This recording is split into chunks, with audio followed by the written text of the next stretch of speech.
Wow. Praise the Lord once again this morning.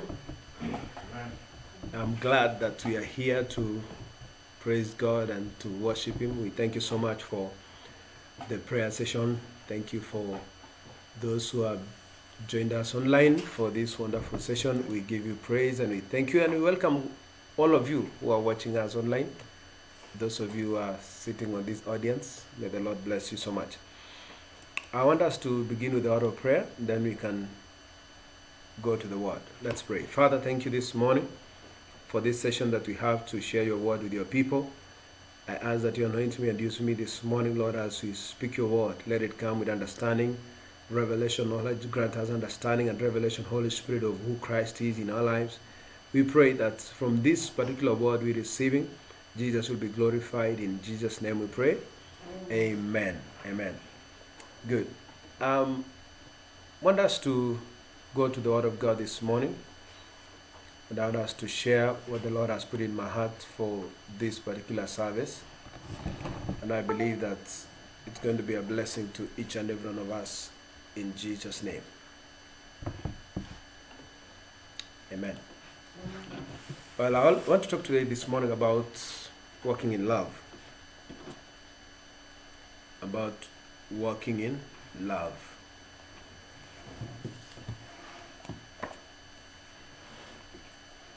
When we began this subject 2 weeks ago, I laid a foundation that was to help us to understand what love we are talking about here.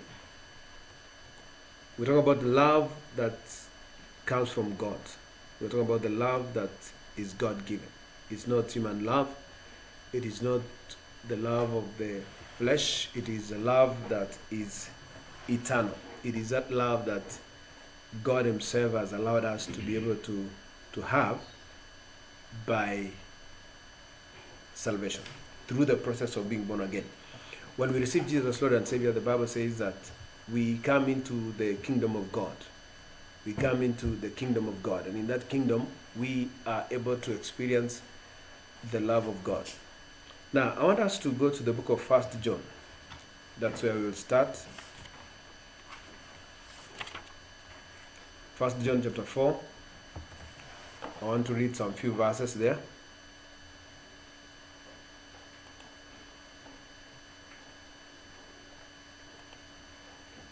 First John chapter 4.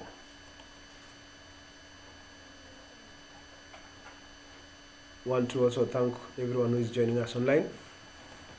Please, let's go to our Bibles. 1 John chapter 4, from verse 7 to 12. From verse 7 to 12.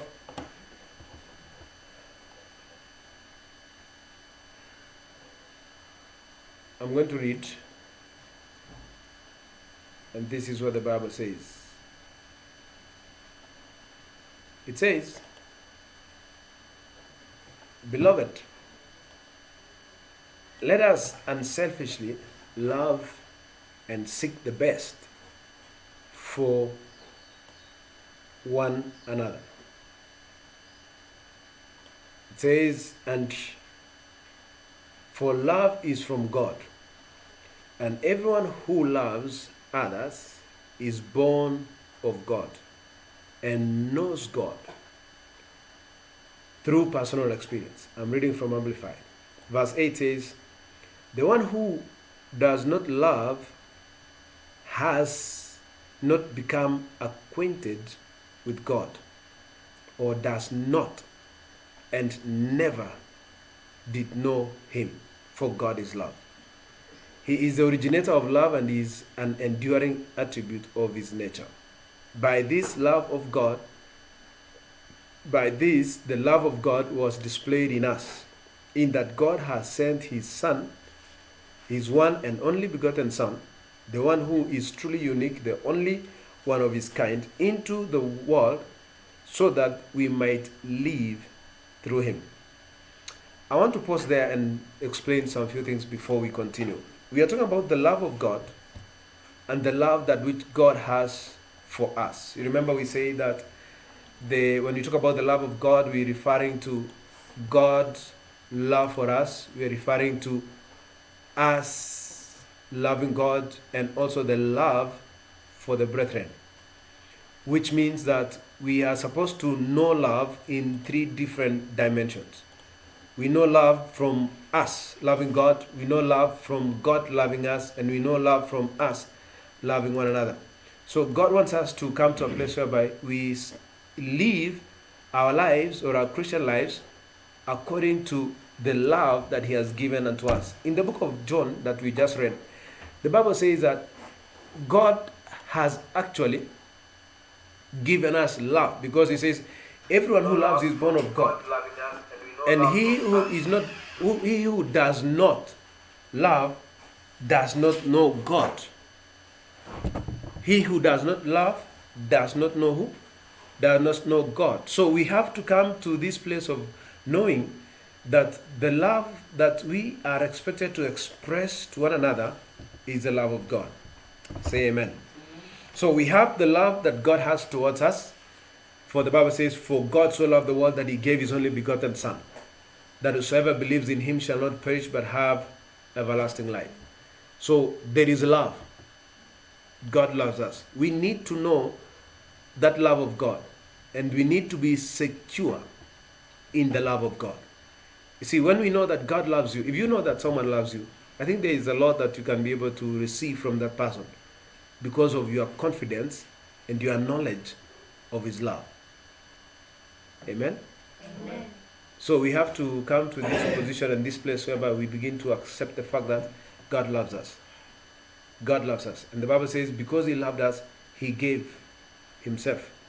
He gave His Son, so that we can be set free from bondage and from all the trials and all the sickness and diseases that the enemy may have brought into this world through sin. The second love is the love that we need to have towards one another. That's the love that we have been talking about for some time. And I want to just say to you that God expects that we should be able to love one another. God expects that we should be able to love one another. In the book of John, chapter 13. You can go there, John chapter 13, verse 34.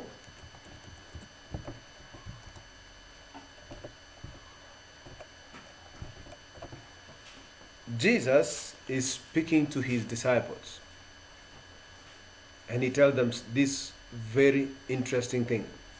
He said to the disciples, I'm giving you a new commandment, that you love one another, just as I have loved you.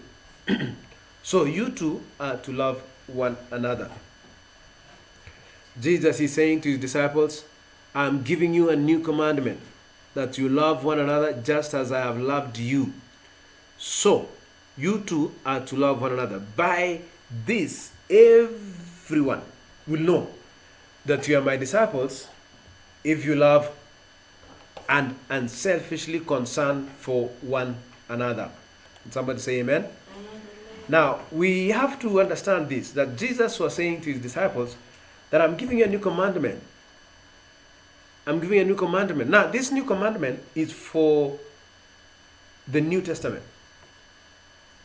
You remember last time when we talked about the Old Testament and the New Testament? Each testament having new commandments, each testament having new rules and laws that govern. We say that the Old Testament were more of governing people from outside inward. You'd find that God would tell them not to do things, but the Bible says that those things that He told them not to do were meant to control them so that they do not engage in sinful activities. But in the New Testament, God forgave our sin and gave us a new creation and put that law in the new creation. So in the New Testament, we are being controlled from the inside. That's why the Bible says that those who are led by the Spirit of God, they are the sons of God. The leading comes from the inside out. Say amen. The same thing applies with love. You see, we have said that love is of God. I mean, God is the one that has given us love. So this love, where is it? Is in our spirit man. God puts love in the new creation. God puts love in the new nature, the new person that God has created in you. That's where we are supposed to have the Spirit of God in us. That's where the Spirit of God is. So, and that love is in our spirit man. So we're supposed to know that God expects us to be able to be led or by our inner man, by our spirit man. You see, when it comes to love, I want you to be able to understand this, that God does not put conditions on who we should love. First of all, we need to have the love for the brethren. And God expects us to love everyone else. Say amen. Amen. You see, if God loved us before we were sinners, you need to know that God also expects us to love other people. So if we are living in the New Testament church, we are the believers who are called by the name of Jesus, and we are born again, then we are the ones that are supposed to know that we are supposed to express the love of God to one another. So we need to love one another. Say amen. Amen. We need to love one another. We need to love the brethren. And you see, when we love one another, something happens. We are able to fulfill the entire law. The entire law that they were trying to keep in the Old Testament. When we love one another in the New Testament, we actually have kept every law. Remember, there's a story in the book of, I believe, Mark or Matthew. Some Pharisees came to Jesus and asked him a question and said, Lord, which one is the most important commandment? Let's go there. Matthew 22. Matthew 22 from verse 36 to 40.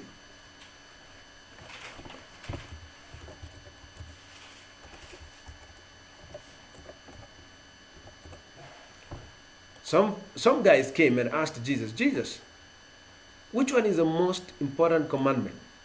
And Jesus answered them. And this is what he said. I'm reading from Amplified Version. Jesus said this to them.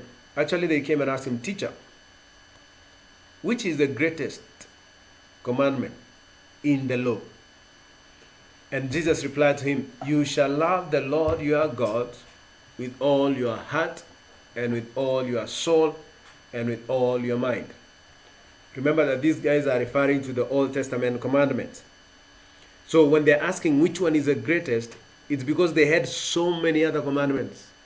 And they wanted to know, is there anyone which is greatest? He says, you shall love the Lord your God. This is the greatest. Jesus said that in verse 38. He said, this is the first and greatest commandment. The second is like it. What is the second commandment? He says, you shall love your neighbor as yourself. Okay? He says, you shall love your neighbor as yourself is the second one. Then in verse 40 he says, the whole law and the writing of the prophets depend on these two commandments. Now, before we discuss even further to talk about what things are there, you want you to notice that Jesus is saying the two commandments that are very crucial, their basis is love. The basis is love. The first one is love God. The second one is love your neighbor. Say amen.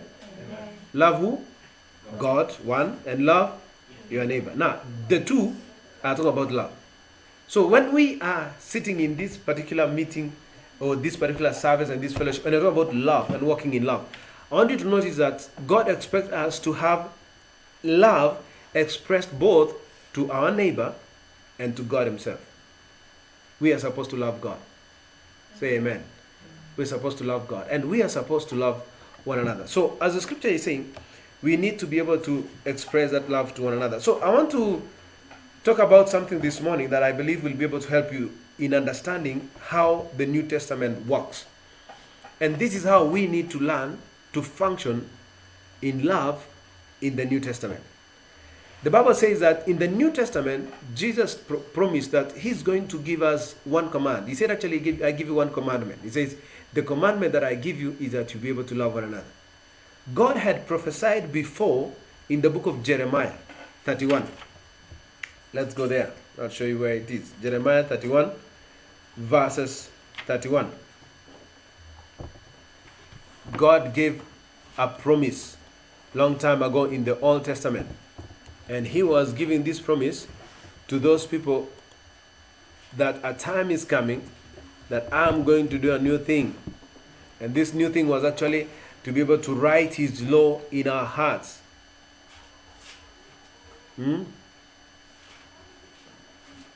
Yes, let's go there. I want us to read some verses in the book of Jeremiah. Jeremiah 31. And let's read from verse 31.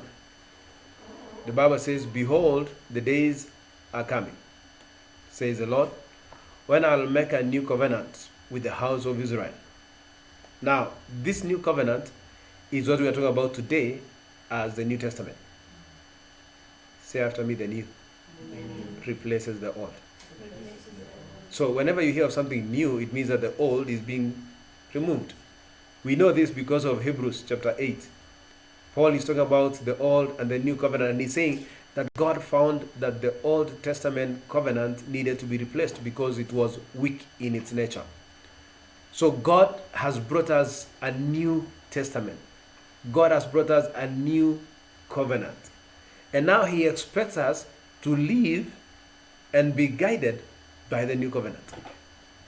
Now, that new covenant has got this law. Listen to what the Bible says. Let's continue reading.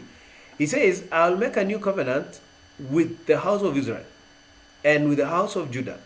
And then he says, "Not like the covenant which I made with their fathers in the day when I took them out of the land, out by the hand to bring them out of the land of Egypt. My covenant which they broke, although I was a husband to them, says the Lord." So God is making a clear reference here. He's saying that he's making a new testament or a new covenant, and he's referring to the first one. He's saying it will not be like the old one. Now, what are the differences? Why is it not going to be like the old one? Of course, there are some differences. Let me give you a few of them. Number one is that the old one, the law were written in tablets. Moses went to the mountain for 40 days. He came back after 40 days with some tablets written, some 10 commandments. And God said to the children of Israel that I'm going to make a new commandment or a new covenant with you, and it will not be the same as the other one. So, number one difference is this, that the Old Testament had the law written in tablets. The New Testament has the law written in our hearts. Listen to what Jesus said. Not Jesus, the Lord said. He says this. He says, okay, let me start from verse 33. He says, "But this is the covenant which I'll make with the house of Israel. After those days, says the Lord, I will put my law within them, and I'll write it in their hearts, and I'll be their God, and they will be my people." Say amen. Now, in this verse, he's saying that each man, each person will be the carrier of the law. Each man, each person will be carrying what? The law. Why? Because God is saying, I will write it in their hearts. Now, Jesus came and said to us that a new commandment I give you. That new commandment is the commandment that is supposed to be obeyed or to be kept in the New Testament. So we have a new covenant and we have a new commandment. And God says, nobody will be able to tell one another. Check verse 34. Let me show you in verse 34 what he said. He said this in verse 34. He says, "And each man will no longer teach his neighbor and his brother, saying, Know the Lord, for they will all know me." The Lord is saying they will all know what? Know me, from the least of them to the greatest, says the Lord. For I will forgive their wickedness, and I'll no longer remember their sin. Somebody say amen.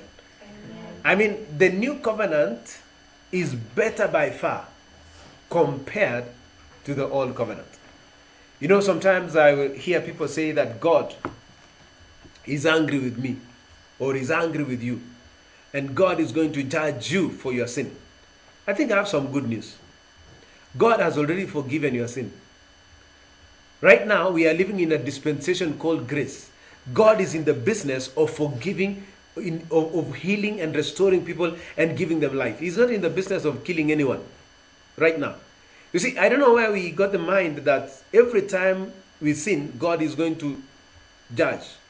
We need to know that the God that we serve is so loving that the Bible says, he said, I will forgive their wickedness and I'll no longer remember their sin. So God has forgiven us our sins. Amen. Amen. And in this sense, we are talking about God having forgiven us our sins because of love. And now he's saying that that law that he's going to give to us will be written in our hearts. I wanted to say something that I want you to pay attention to. He said that nobody will need to teach anyone to know God. That's the New Testament. That's the New Testament. Nobody will need to teach anyone to know God. Why? Because all of them will know God. Say amen. Amen. All of them will do what? Will know God. And how will they know God? Because the law is written in their hearts. So how are they going to know God? Because the Spirit of God will be in them, guiding them, leading them, showing them what to do, showing them how to love one another. And this is where we come and talk about love. Because sometimes you go through some difficult times with people, right? People can cause you to be, can be angry with you. They can be offended with you. Sometimes people are not nice to you. And you see, you are listening and you are watching and you are seeing and it is so difficult to love people like that. Now, if you find it difficult to love people like that, you need to know and understand that maybe you are loving them from the human perspective.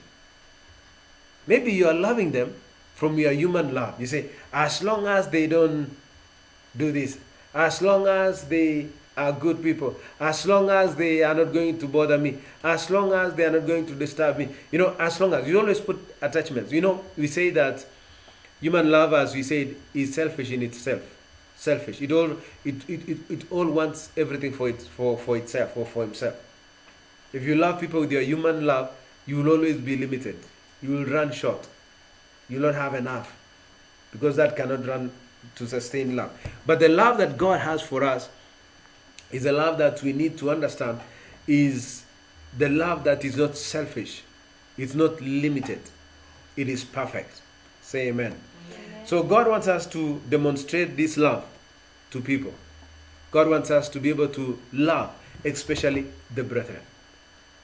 We who are in the New Testament are talking about love that is from our hearts. We love people from our hearts. We don't love people from our heads, because our heads will think bad. Our heads will tell you that, you know what, they did this for you. He's not from your tribe. He doesn't like you. Your head will give you so many reasons. And that kind of love is limited. Even the things that we sometimes talk about that, maybe it's difficult to love people. You need to know that God loves you first. Then he gave you the ability to love others. So the love that God gave you first is for you. And then are you supposed to show it to others? Say my amen. So we understand that we have been given love. And in the New Testament, therefore, we are supposed to be functioning or operating from inside out. We're supposed to love one another. That's why John was saying, if you remember the scripture we read, the one we read in the book of 1 John, chapter 4, verse 8. He said that for anyone who does not love does not know God. And he said why? For God is love. And he said anyone who is born again has what? Love. Anyone who is born again or anyone who loves has been born again. Now, one of the tests that I usually say that is a test of true Christianity is love. Love is the test of true and genuine Christianity. You cannot love, you cannot say you're born again and not love people. Now, love does a lot of things. Love does a lot of things. And maybe there are some things that I could just say, but let me just tell you one. You see, love forgives. Love does what? Forgives. Now, if you're saying you are living in love or walking in love, Forgiveness should be your lifestyle. You should be very quick to forgive people, even when they wrong you. Very quick to forgive people. It doesn't matter what they did. Whatever they did may have been painful, may have been difficult, but forgiveness is something that you cannot afford to live with. So you are supposed to love people and forgive people. Love will always forgive. Say amen.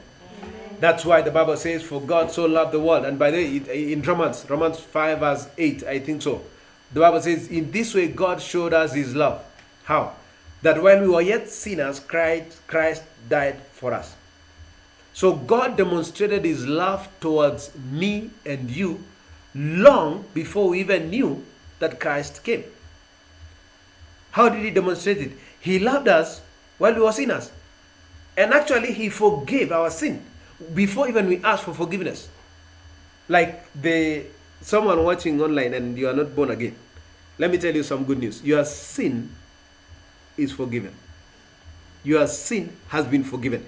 You only need to receive salvation. Nobody will go to hell because of sin. People will go to hell because they refuse to receive the free gift that God has given. God has shown us his love and given us his love through his Christ. So in the New Testament, the Holy Spirit is working in our hearts to always ensure that we have the love of God on a daily basis. Say amen. Amen. Let's go to the book of Romans. I want to show you a scripture there in the book of Romans, chapter 5. Romans chapter 5. And I want us to read some few verses there.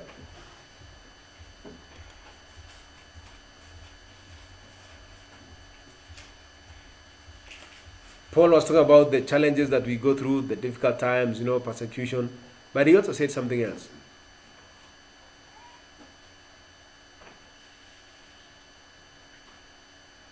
From verse 3. Let me start from verse 3. Romans chapter 5, from verse 3. This is what the Bible says. It says, and not only this, but with joy, let us exult in our sufferings and rejoice in our hardship, knowing that hardships, distress, pressure, and trouble produce patient endurance. And endurance proven character. Okay? That is spiritual maturity. And proven character, hope. And hope, confident assurance of eternal salvation. Now, such hope in God's promises never disappoints. Because, now look at what it says. The hope in God's promises never disappoints because God's love has been abundantly poured out within our hearts through the Holy Spirit who was given to us. Notice where love is? In your heart. Notice who is giving you love in your heart? The Holy Spirit. So when the Bible was saying, I'll write my law in their heart, God was saying, I will be the one dealing with him from within to remind him of the law. Have you ever been in a situation whereby, you want to do something and something on the inside of you tells you, don't do it? Or maybe someone has just done you something bad and you are planning on how to revenge. Really planning that, wait, I'll go plan. You scheme very well. You organize how you are going to get to that particular person. And in the process of doing all this, something on the inside of you just says, no, don't do it.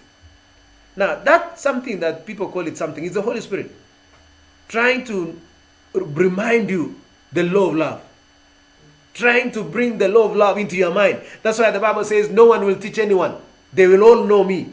So if we will all learn to listen to what God is doing in our hearts, we'll come to a place of actually knowing what God wants us to do. Say amen. Amen. In relation to love, we don't need to fight anyone.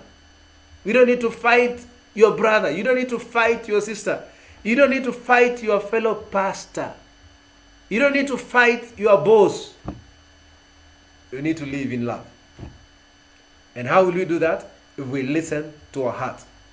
So one of the fruits that we're going to enjoy in our Christian life is what? Is love. If you look at the book of Galatians 5. Let's go there. Galatians 5. There's a scripture that the Bible talks about the fruit of the Spirit. Galatians 5, verse 22. I think it starts from there, and it says this. It says, but the fruit of the Spirit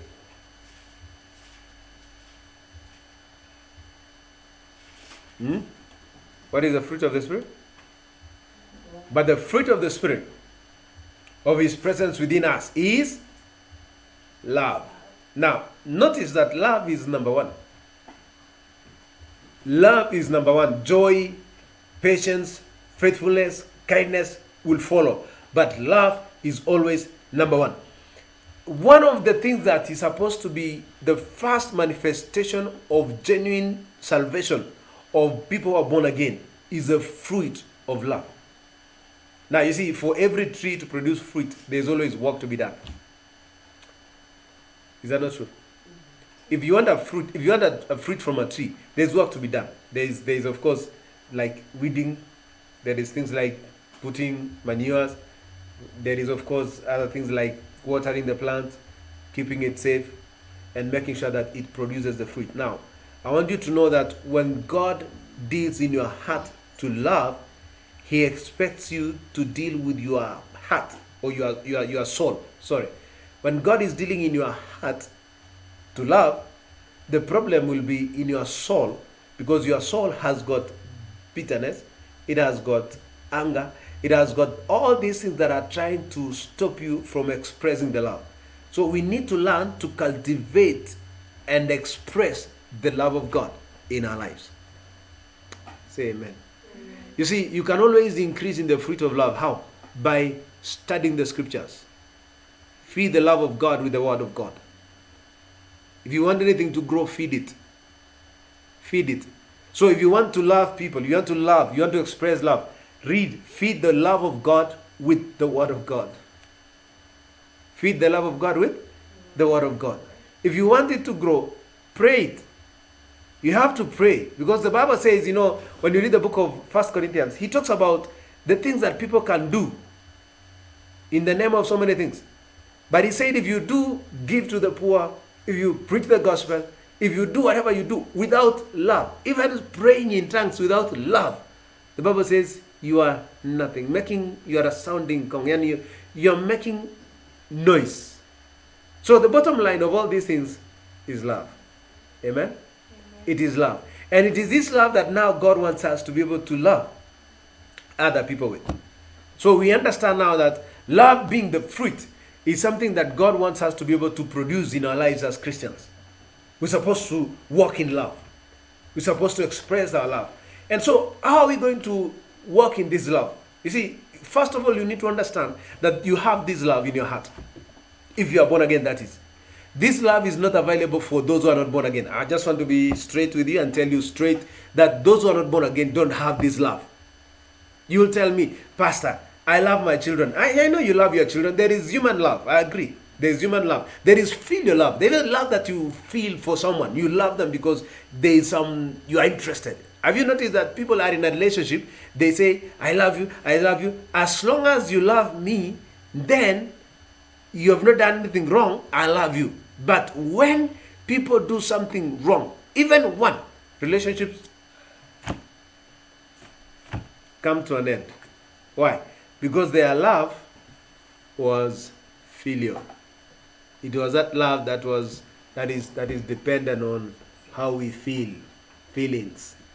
There is love that we have like for our flesh, like human flesh, like mother loving their children, father loving their children, or children loving their parents. If they have not come to a place of experiencing salvation, their love will be limited to human love. And challenges will always be as long as you don't do something. You notice that sometimes when parents correct their children, children always think that they are not being loved. It's true. If a parent corrects you, or someone, or even someone like your boss, or in authority, or even in church, for instance, pastors correct people. Many of them always have this thought that I'm corrected because they hate me. I read the Bible, and the Bible says God will always correct those whom He loves. So, the genuine love of God loves you unconditionally, but does not leave you the same. That is the love that God wants us to be able to express to others. You see, God wants us to love others unconditionally. Unconditionally. You say, no, wait. Yes, unconditionally. So we need to express that love unconditionally, and then we need also to know that this love does not leave people the same. It changes people. Now, all of us who are born again need to know that we are supposed to do what? To love and express this love in Jesus' name. Say amen. Amen. So, what I said as you were talking, that this love is a new law that is available to us and that is written in the scriptures. Now, somebody will say to me, so do you mean, Pastor, that I don't need to keep the 10 Commandments, the law of the Old Testament? No, that's not what I'm saying. Let's go to the book of Romans. Let me show you in the book of Romans so that you don't say, Pastor said I should not keep the law. Okay? Let's go to the book of Romans, chapter 13, verses 8. Romans chapter 13, verses 8. And I'm going to read this one in King James. Okay? Are you there? Now, it says this, Romans chapter 13, verse 8. King James Version. It says, owe no man anything but to love one another. Owe no man anything but to love one another. Okay? And then he says what? He says, for he that loveth another hath or has fulfilled the law. He that loves another has done what? Has fulfilled the law. So, if you are going to walk in love, then you are going to fulfill the law. It is that simple. If you are going to walk in love, you are going to do what? Fulfill the law. Galatians chapter 5, verse 14. Galatians chapter 5, verse 14. Get there in your Bible. I want you to see this, because this will really set you free from being an Old Testament Christian. Galatians chapter 5, verse 14. This is what it says. Are you there? Galatians 5, verse 14 says this. It says, for all the law is fulfilled in one word, even in this one, or in this. Thou shalt love thy neighbor as yourself. Now, what I'm trying to bring to your attention here, my brother and my sister, and all of you are watching me online, is that the fulfillment of the law is in loving one another. The fulfillment of the law is in what? Loving one another. So, Pastor did not say keep the law. I said when you walk by love, you are actually keeping all the law, including the Old Testament. I thank God because the New Testament has got only one law. Can you imagine if you were to remember, let's say, 1,000 laws, or 365 laws, or even 10? Very few people can even remember the 10 that God gave. The New Testament, we have only one. God has given us what? One commandment. And that one commandment is simple. Love one another. So, I want to bring to your attention, brethren, that we are expected by God to express this love to one another. And many, many people have never come to know how to express this love, because many times we sit down and watch and learn from the world what love is.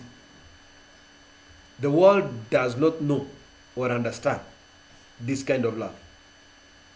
They don't know it. The world does not know, nor does it understand the God kind of love. It's only those who are truly born again and have gone through the process of transforming themselves, regenerating themselves, that they are able to express the love of God. As I was doing a study, I came to a point where I began asking myself, what is it then that is stopping people from expressing the love of God? If we are born again and we really have this love in our hearts, why is it then that we are not showing it? Why is it then that we are not expressing it? Why is it then that people are not seeing the love of God in our lives? I wrote down some few things that I want to be able to give you. Maybe you need to deal with it if there is one of those in your heart. Number one is selfishness. And selfishness is being more, is like not caring, or let me say, it's like being self-centered. Yeah? Self-centeredness. Everything is all about me. Nothing about other people. You see, the love of God is unselfish. The love of God is unselfish. Now, when selfishness takes over, you cannot in any way be able to express the love of God that God expects us to express. Because you will be limited to this thing called what? Selfishness. So we need to deal with selfishness in our lives. And it was Brother James who said that get rid of all filth and receive the word of God which is able to save you. So the filth that is supposed to move out of your mind, out of your heart, out of your soul is unselfishness. We need to learn that love that is genuine from God always considers others. That's why in the book of Philippians chapter 2, Paul was saying, consider others first before you. So this love that God wants us to express thinks about others. It's not just about me. Not just about me. I think about others. I also pray for others. Have you ever prayed for others before? You go to pray and you don't pray for yourself. Don't pray for your needs. Don't pray for anything about yourself. Just pray for someone else. So we need to deal with that selfishness in our hearts. Number two, I also found that people that have unrenewed mind, these ones we call them carnal Christians. Unrenewed mind. Unrenewed mindset cannot know the will of God. Unrenewed mind cannot accept what God is saying. So sometimes unapata, or you find that God is speaking to you to forgive, but your mind tells you, you don't know what they have done. How do you forgive? People look at you like you're a fool. People look at you like, why should you do this? That is the problem. Unrenewed mind. So one we need to do with unrenewed mind is get our minds, feed it with the word, and get rid of all the things that our minds have been believing for a long time. Let's remove the mindset that says that it is whatever it is, that is not of God. Say amen. I'm trying to balance my mind and my heart and my mouth at the same time. So bear with me if I say a lot of things at the same time. But what I'm trying to say is that our mind needs to go through the process of being renewed so that we can come to a place of knowing the will of God. So how do we renew our mind?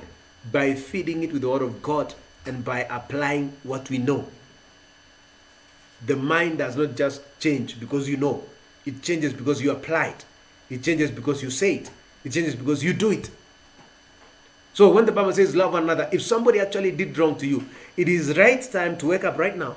Look for that person, call that person, do whatever you can, but go and say to the person, I have forgiven you. If you wrong someone, go and say, I have forgiven you. If you need to seek forgiveness, go ask someone, I'm sorry for what I did. That is acting on what the word of God says. Number 3, what can also hinder you from actually expressing the love of God is lack of knowledge and understanding, especially of the New Testament church. Lack of knowledge and understanding, especially of the New Testament church.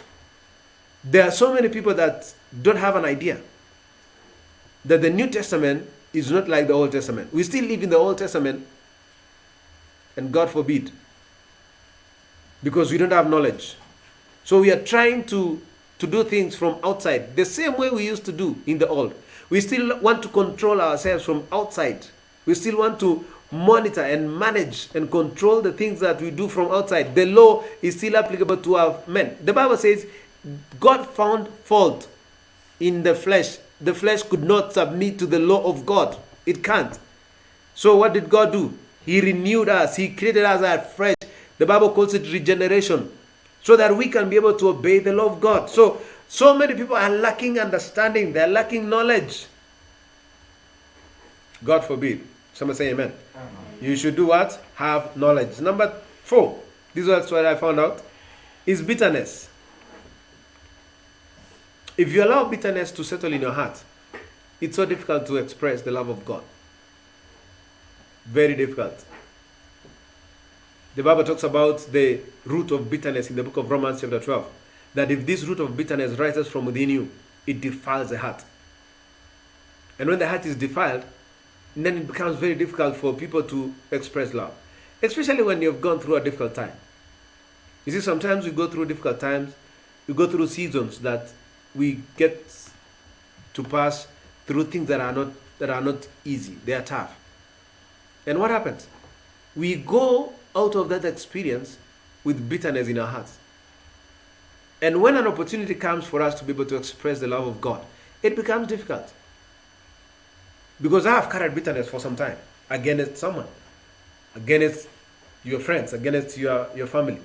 And so what happens? Even when that love of God is stirred in your heart to show that love, bitterness can be a problem. Bitterness can hinder you from expressing love. Then number 5, I also found out that your bad past experiences. Your bad past experiences can hinder you from walking in love. Why? Because if you've gone through an experience with someone who's born again, for instance, or with someone who's not born again, maybe you have gone through some trouble in your marriage, or probably even in your workplace, or even in school, or wherever you are, someone may have done something to you, or you had a very bad experience with someone. Now, if you hold that experience in your mind, it can help stop you from actually expressing love to someone else, not necessarily the same person, but someone else in the same scenario. Like if you have been lied to before, many times, even when there is need to give, you find that you'll not give. Why? Because someone before had lied to you and stolen your money. And it applies to us too, because sometimes we want to show the love of God. But you remember some bad things that have happened before. You tried to do something and it went wrong. Bad experiences can be an hindrance to expressing the love of God. And we need to deal with that. What do we do with bad experiences? You need to submit all these things to God. You need to know that God cares for you. He knows you went through it. You need to allow God to heal you from those bad experiences.